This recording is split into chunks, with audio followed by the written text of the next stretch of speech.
Alors dans les précédentes vidéos, on aura vu comment choisir entre le passé composé ou l'imparfait. On a vu également la fabrication ou la construction du passé composé. Et aujourd'hui, on va étudier comment se construit l'imparfait. Alors vous connaissez un peu le principe, j'utilise des caméras pour représenter les verbes. J'utilise toujours des images pour représenter toutes les fonctions de la grammaire.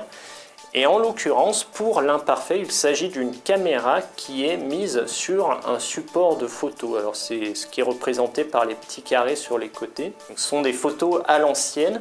Pourquoi l'imparfait est ainsi? C'est parce qu'il représente en principe une chose qui est statique. On va faire une description, c'est un décor d'une action. C'est pas vraiment des actions, mais c'est plutôt une description. Donc c'est statique, comme une photo, et c'est pour ça que la caméra est représentée sur un support de photo.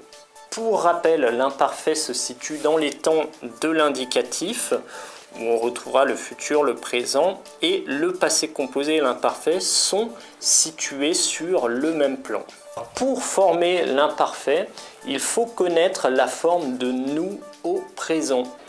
Donc vous prenez tous les verbes et vous regardez le présent de nous. Par exemple, nous mangeons, nous regardons, nous parlons, nous entendons, etc., etc. Et on va simplement enlever ONS.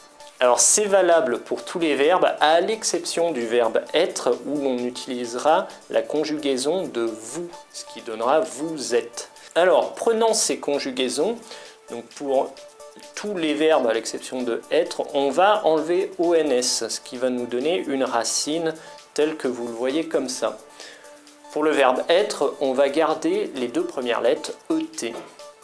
La racine de chaque verbe sera la même quelle que soit la personne.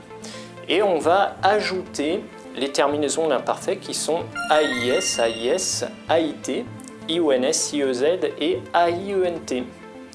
Donc ces terminaisons sont valables pour tous les verbes et c'est ce qui est facile pour l'imparfait. Donc je prends le premier verbe, regarder, qui va donner je regardais, tu regardais, il regardait, nous regardions, vous regardiez, il regardait.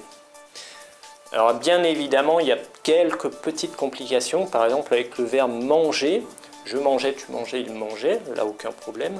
Par contre, nous mangions, vous mangiez, il mangeait.